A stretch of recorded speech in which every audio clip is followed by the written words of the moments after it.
Ay yada hida hida hida ay ay ay ay yada da da hida yada da da da ay yada da ay yada dam ba yada da yada da yada da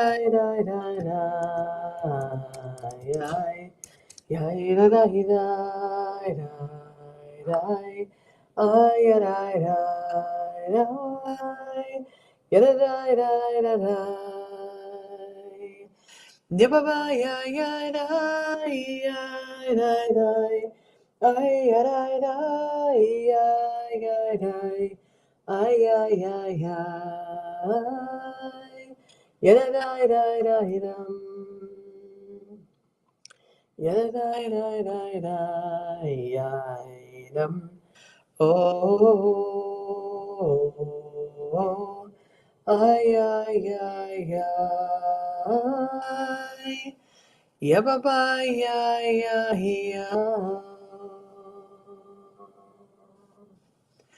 Good morning, Boker Tov. We made it halfway through the week, and here we are, landing ourselves at Wisdom Wednesday. How great it is that we can be together to learn a little bit together, to scratch the surface, and then hopefully dive in by the end of the week with teachings, with abundance of knowledge that maybe we can hold on to some little element that will help us to navigate the world in a better way, or in a more understood way, or perhaps continuing to scratch our heads and roll our eyes and shrug our shoulders. It could be that too. So this week's parsha, this week's portion is Ve'et Hanan, Deuteronomy, in the book of Deuteronomy, in the last book of the Torah. And this Torah portion contains some of the most pivotal teachings of Torah, including, but not limited to, including, sounds like a sale, including Shema, as my rabbi of blessed memory growing up used to say, the watchword of our faith. The Shema, the declaration of that we only have one God, monotheistic religion, and Ve'ahavta, that we should love and that we should be surrounded and we should make part of ourselves that which is our connection to God.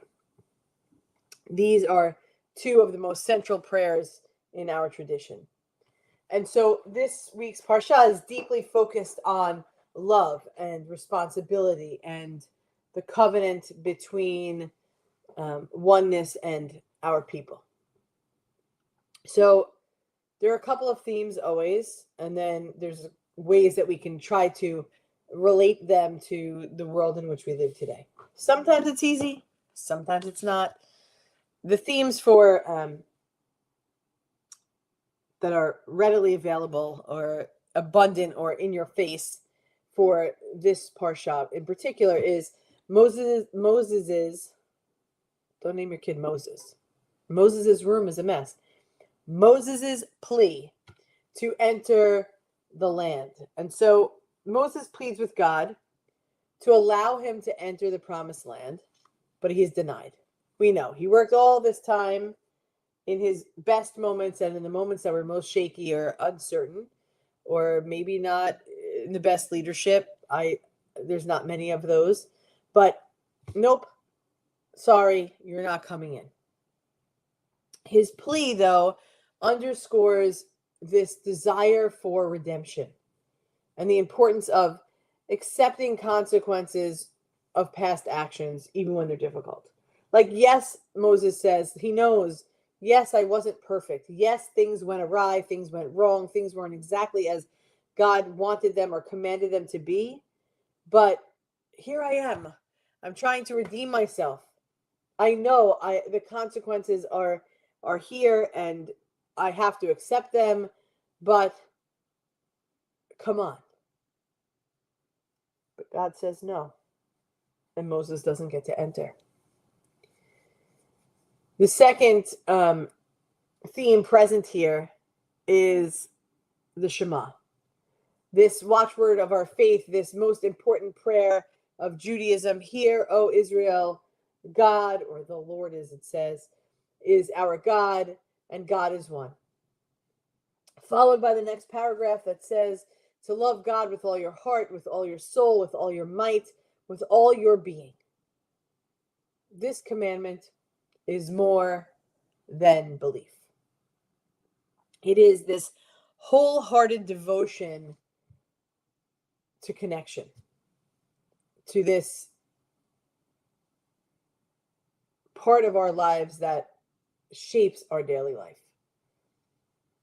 Shema Ve'ahavta is the reminder of our connection to something bigger, but also our promise or our oath or our agreement that says basically that you're going to be the best person that you could be because of your interconnection with oneness, with tradition, with holding on to something bigger than yourself. And the third one to talk about today is this covenantal responsibility. So in Ve'et Hanan, the Parsha emphasizes the importance of remembering God's role in bringing the Israelites out of Egypt. The last paragraph, where's my prayer book here? The last paragraph, not as if I don't know it by heart. Lema'an tizkeru va'asitem et kol mitzvotai v'yitem kedoshim le'eloheichem ani Adonai Elohechem asher hotzeiti etchem me'eretz Mitzrayim lihiot lachem le'elohim ani Adonai Elohechem Adonai Elohechem Emet. We've heard it at every single service that we've done together. And it says in English, in order that you remember to do my mitzvot and to become holy for your God, I am the life giver, your God, who brought you out of the land of Egypt to be your God. I am the eternal one, your God. It's God saying, hey, don't forget about all I did for you. Now, listen, some of us have some trouble when we personify God. That's always going to run you right into the ground because God is saying this, almighty, all-powerful, but we have free will, so there's kind of like you're giving us power, you're giving us the ability to do things for ourselves, but you're going to stand above us with a mighty stick. It's not the kind of God that I know. But this is God's reminder that says there's an importance of remembering God's role in bringing the Israelites out of Egypt, staying true to a covenant, to an agreement, that you agreed to do something and you did it. And now that it happened for you, then you can't forget that as the past or the truth or your way to where you are, the steps and the moving towards where you are today. It also warns us that we shouldn't, and sometimes we do and sometimes we don't, we shouldn't forget God or forget our connection or forget our tradition or forget our need for community when things are prosperous and easy. We know how this goes, right? We know how when life is easy, we just coast through and we're not needy. But when things are rough and things aren't easy and things aren't always so happy or you're feeling down in the dumps, all of a sudden it is, where's God? Or, God, please, I need. So the covenant and the responsibility is to say, it's not only when things are rough, but remember the good and the easy. And it calls for this education and passing on of faith to future generations. Covenant and responsibility. In today's world, Ve'et Hanan is offering us profound relationships with faith and with love and with responsibility. A call for loving commitment, We talked about the Shema being the central prayer. There's one God. That's it. The Shema also, though, in regular everyday practice, reminds us of the importance of this wholehearted devotion. Not a religious practice, not just a religious practice, but how we live our lives, but more so how we live our values. Time is changing. Things are uncertain. Distractions are abound. We know this. This message of Shema reminds us. It gives us, it invites us to be intentional about what we hold dear and where we focus our hearts. In our day-to-day lives, if we continue to reconnect with the core principles of the simplicity of connection, we are part of this network, right? We're part of this web. There was a book when I went to school for massage therapy that was based on the ancient Chinese principles in which the school was founded. But it's a book called The Web That Has No Weaver. Now we know in Judaism, our belief is the web has a weaver. It's God. But if we think about the web for a minute, not the book, it just came to mind when I was thinking web web, the weaver of the web. We are all interconnected, right? We've gone places and we're like, oh, the little bit of Jewish geography, we've all heard it, right? It's not only for Jews, it's for all people. We are in a network, a web, a safety net of humanity.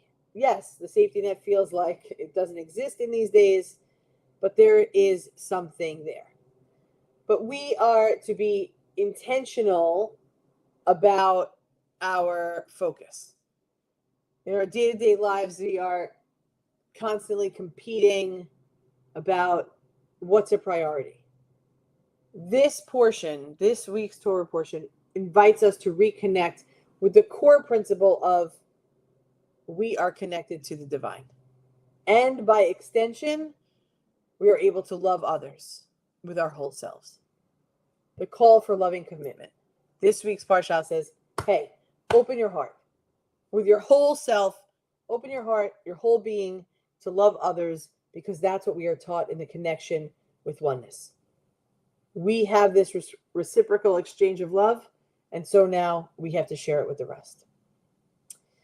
Secondly, as we push the values of the Etchanan toward today, is the importance of passing on tradition. Just as Moses reminds the Israelites to pass their history and faith to their children, it also calls us to be sure to teach the next generation that which matters most, which is values, which is faith, which is commitment. How is it relevant to today? In the face of challenge, creating meaningful connections with others and keeping tradition alive has to be at the core. We draw inspiration from this commandment by encouraging those around us to nurture their relationships with family, with community, and with faith. And the more nourishing we do, the stronger our attachment, your web will be, the safety net will be reinforced.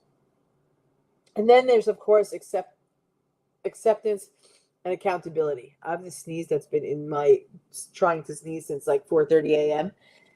And it won't come to be. Anyway, maybe it's an allergy day. I can't tell. So accountability and acceptance, or acceptance and accountability. Moses has this plea. He needs to get to the promised land. God's like, nope, I'm sorry. Your actions weren't great. I know this is difficult. You're not going.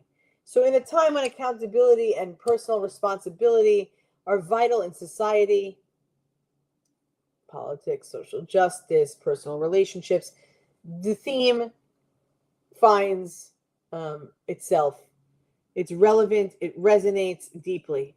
It calls us to say, hey, let's think about our decisions and face the challenges ahead with grace, even when the outcomes are not what we hope them to be. That no matter how great we are, we're human, we make mistakes. And even when we're being perfect, there's no such thing. Even when we're being absolute, we'll say, we still live in a world. So things are going to be not perfect around us. And we know that, and we feel it every single day. And there will be challenges no matter how absolutely wonderful we are. And so in those moments, to give yourself grace, or maybe to give another grace, is essential for accountability and for acceptance. And so once again, like so many other parshas, the Torah portion challenges us to reflect on how we live out our commitments to relationships with the divine, with each other, with our shared world. But most importantly, we're asked and asked again to realize the importance of sustaining our values, sustaining our tradition, and keeping connected to the community, even, and if not more so, in my opinion, in the face of difficulty and also in prosperity. So how do we do this work in the world? Loving commitments, the importance of instilling good values, the connecting to the values that you were taught, bringing them forward, reminding yourself of past generations who really navigated nicely so that you could follow in their footsteps, and to be accountable and to accept, hey, a lot of things in our lives are not easy to accept, right? We're struggling as a people, but as individuals and as a collective. So how do we stay accountable? How do we take what our tradition teaches us and show up in the world as the best, giving ourselves grace and taking lessons from grief, lessons from experience, lessons from the greatest teachers of all time, whoever those are in your life, to making a life of shared value and importance and of love. Thank you for being with me this morning, Lita and Corey, Rachel, and Bet. Let's see, Aileen, Geneva, Suze, Paula, Elisa, and somebody else, Linda, and whoever else is watching that just hasn't checked in. Jenna, realizing that I've been focusing on hear or listen rather than one. Yep. I think, in the English that for Shema that I use with my students is, hey, listen up, Jews. There's one God, and that's our God. Listen up. There's a difference between hearing and listening. And perhaps we'll have to tackle that maybe Friday morning. We'll go a little bit deeper. Let's continue to be each other's light, lifting up tradition, showing value in commitment and relationship and community. For we are one human family, one heart of abundant love. We love you, and we're going to see you tomorrow. Don't worry. The connection is always continuing. 9:30 tomorrow morning, 9:30 Friday morning, 6:30 Friday night, and 9:30 Saturday morning. Let's have a beautiful day. Am Yisrael, Am Yisrael, Am Yisrael Chai. Am Yisrael, Am Yisrael, Am Yisrael Chai. Am Yisrael, Am Yisrael, Am Yisrael Chai. Am Yisrael, Am Yisrael, Am Yisrael Chai. O Ravinu Chai. Have a great day, everybody.